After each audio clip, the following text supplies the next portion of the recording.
Oke, baiklah sekarang kita membahas tentang senyawa hidrokarbon ya. Jadi, apa yang dimaksud dengan senyawa hidrokarbon ya? Dari judul ini kelihatan bahwa senyawa hidrokarbon itu adalah senyawa yang terdiri dari hidrogen dan karbon ya. Hidrogen dan karbon ya. Serta kadang-kadang ada beberapa unsur juga yang terkandung dalam hidrokarbon ini ya, seperti nitrogen, oksigen, dan belerang ataupun sulfur ya. Jadi pertama-tama kita akan membahas tentang senyawa hidrokarbon ini ya. Apa yang mengandung ya? Apa yang mengandung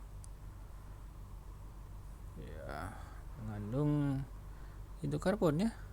Yang kita tahu dalam kehidupan sehari-hari, senyawa hidrokarbon ini ada di katakanlah plastik misalnya. Plastik itu ada hidrokarbonnya di dalamnya, merupakan senyawa hidrokarbon ya. Kemudian lilin ya. Lilin juga ya. Gas ya, gas LPG ya, minyak bumi itu semuanya hidrokarbon ya. Bensin misalnya. Bensin ya. Solar, nah itu semua mengandung hidrokarbon. Nah, begitu juga nasi ya.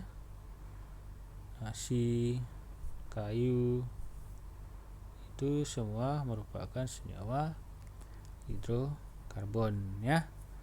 Dan masih banyak lagi zat-zat bahan-bahan yang mengandung senyawa hidrokarbon lainnya ya. Nah, kemudian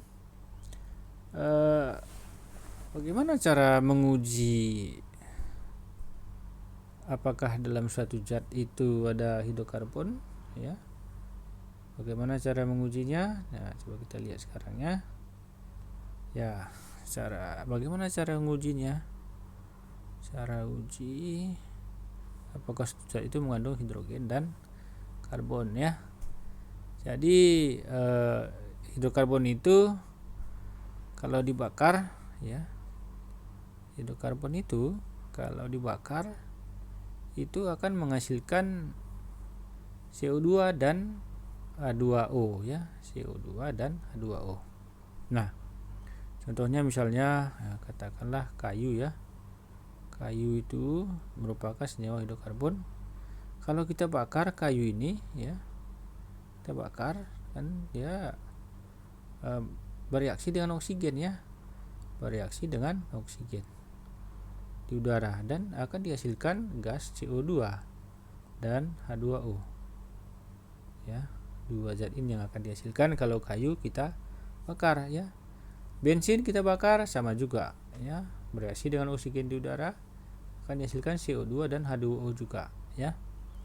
Jadi penulisan reaksinya seperti ini, CX HY ya, karena nanti X dan Y ini tergantung hidrokarbonnya ya, ditambahkan dengan O2 menghasilkan CO2 dan H2O.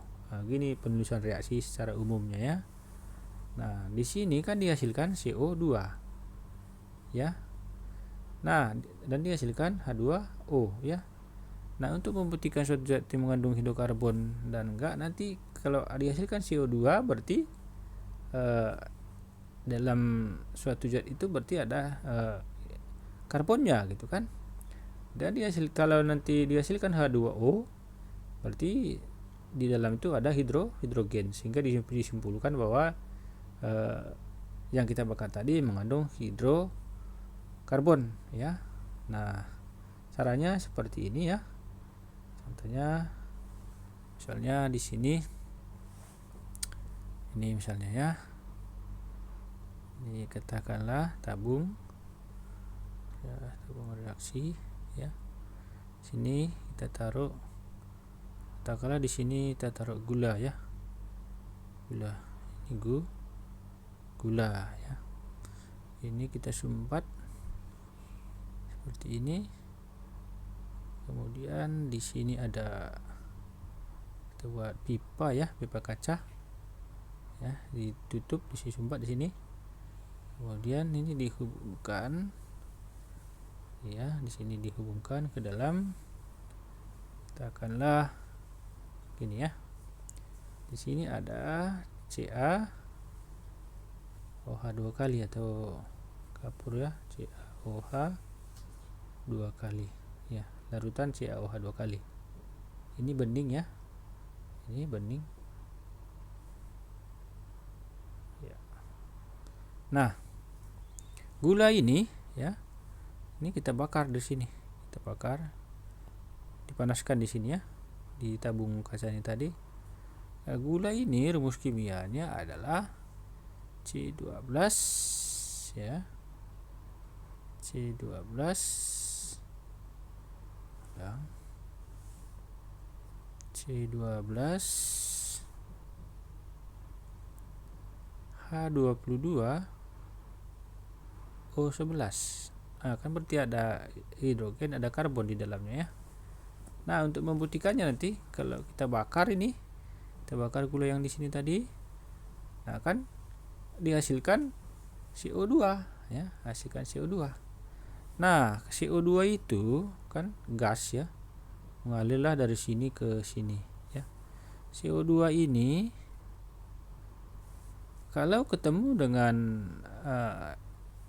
air kapur tadi, dia akan bereaksi ya. Ya, Ca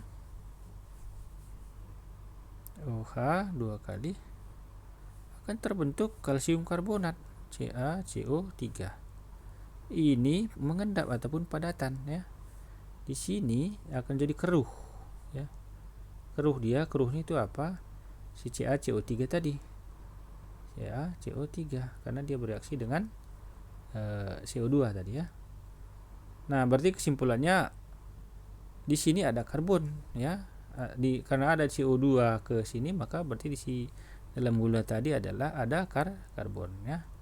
Nah, kemudian di sini kalau kita buka nanti di sini ya, ada airnya di sini. Nah, kita deteksi dengan kertas apa ya, kertas kobal ya, kertas kobal. Kertas kobal ini warnanya biru, biru ya. Nah, kertas kobal ini kalau tercampur dengan air, ini akan berubah menjadi merah muda. Jadi merah muda.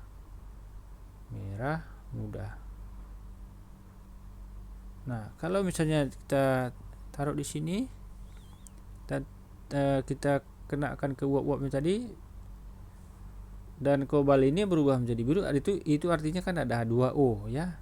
Berarti dapat disimpulkan ada hidrogen di dalam gula ini tadi ya, karena ada dalam H2O kan ada hidrogen gitu ya.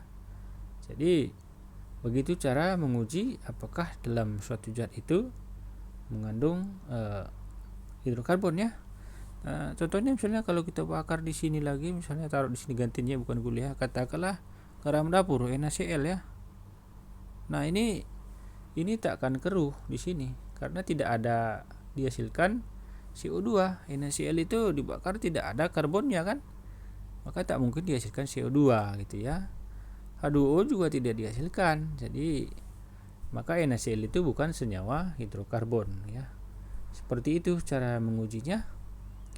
Semoga bermanfaat. Jangan lupa di subscribe dan like. Terima kasih.